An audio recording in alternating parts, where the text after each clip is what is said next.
future of the nuclear family is said to be in grave danger, and they really ought to try and move away from Sellafield. That's enough satire. Let's talk about dads, or to be precise, other people's dads. At least one person at school always had a really embarrassing dad who was never aware that he was being embarrassing. When you went round to their house to watch Top of the Pops, he'd come in and say, "Hey, what's this? It's got a good beat."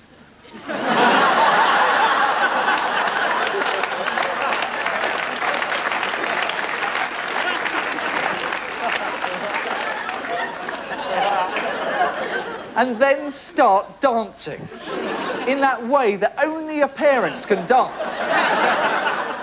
Like the dummy from the Volvo advert in a cardigan. Embarrassing dads also say things like, "Still got your eye on that Susan what's-her-name, Steve? Don't do anything I wouldn't do." There is, however, very little he wouldn't do, judging by the expression on his face during the fifth-year gym display at the last parents' evening. Then there's mums. Mothers feel an overwhelming desire to guide you down the right path. Whatever you do, your mother has always done it as well and will always say, "I don't want you to make the same mistake I made." Which left me wondering how on earth my mother had got her head kicked in for nicking Martin Nichols' bicycle pump. I myself have a classic Jewish mother. My mother is the sort of woman who, if I fell into a river, would shout, "Help! Come quick, my son, the university graduate, is drowning!"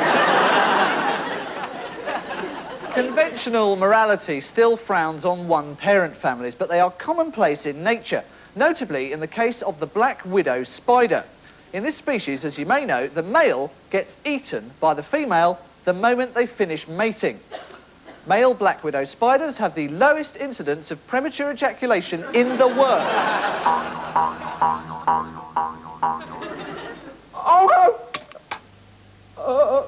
Can't we just talk for a bit? I'll tell you what, I'll go and make a cup of tea. Do you fancy going to see Arachnophobia?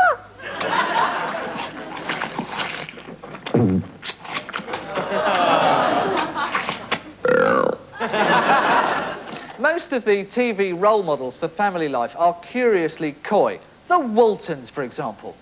Why did Ma and Pa Walton spend so long saying goodnight to all their kids, one by one, every night? The answer is they wanted to make sure that none of them were doing what teenagers do when they're on their own in their bedroom at night. Good night, Jim Bob. Good night, Ma. Good night, Jim Bob. Good night, Pa. Good night, Mary Ellen. Good night, Ma. Good night, Mary Ellen. Good night, Pa. Good night, Jim Boy. John Boy. Good night, Ma. Don't come in. The biggest nightmare in family life is that as you get older, you find yourself turning into your parents. The one thing you wanted more than anything else to avoid. You know the nightmare is coming true when you catch yourself saying things like, "You won't be so keen on voting Labour when you start paying tax." or, "That's my chair." And then, of course, there comes the day when you turn on Top of the Pops and say, "Who's that?"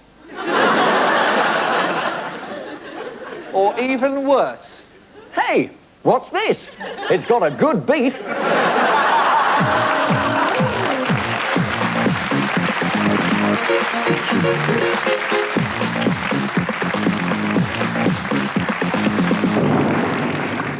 Saturday afternoon, 3 p.m.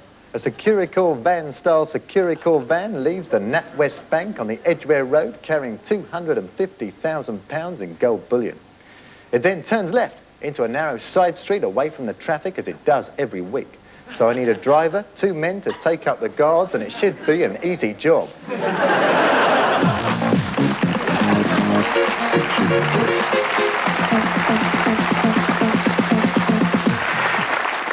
At the present time, as some of you may be aware, it is extremely hip to wear flared trousers. This practice emerged in Manchester, which is why they lost their bid to host the 1996 Olympics. The Olympic Committee said it would cost too much to widen the running lanes, and they wouldn't be able to tell if the marathon walkers were actually running. Flair is ranked as one of global history's worst fashion mistakes, which we've now had to live through twice. But then again, there have been many other dark ages of dress sense.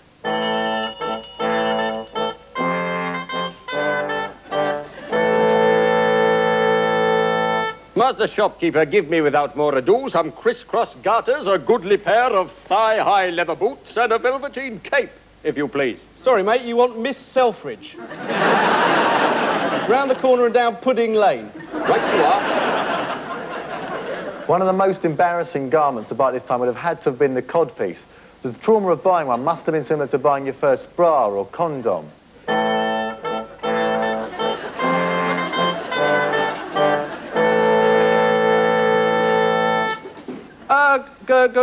Good day, Master Shopkeeper. I'd like some leeches, a potato, one of those Are You a Witch home predictor kits, and codpiece, please. Certainly, sir. Which size wouldst thou prefer? Small, medium, large, or obviously not true?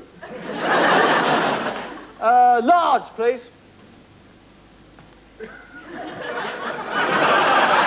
It looketh somewhat roomy. No, it's fine. It's fine. Hast thou bought it to dance a madrigal with the Countess Olivier by Chiswick Water? No, I'm going to release a single called Word Up. Elizabethan fashion was a reaction against the austere styles of the Middle Ages, where design was a bit medieval. Well, Mad Meg of Blackwater is wearing a torn sack covered in manure and flaky bits from her scabies. Her footwear is very cleverly designed, so you can't tell which is her rotting foot and which is her rotting shoe. Meg's previous modelling work includes the gargoyles at Chartres Cathedral and, of course, readers' wives. Possibly the greatest period for male fashion was the Roman era, where men got to wear pleated miniskirts and still pull Italian women. Men also sported cloaks, and over the top of the head, they had a big brush, which would suggest that Mark Antony spoke something like this. Boom!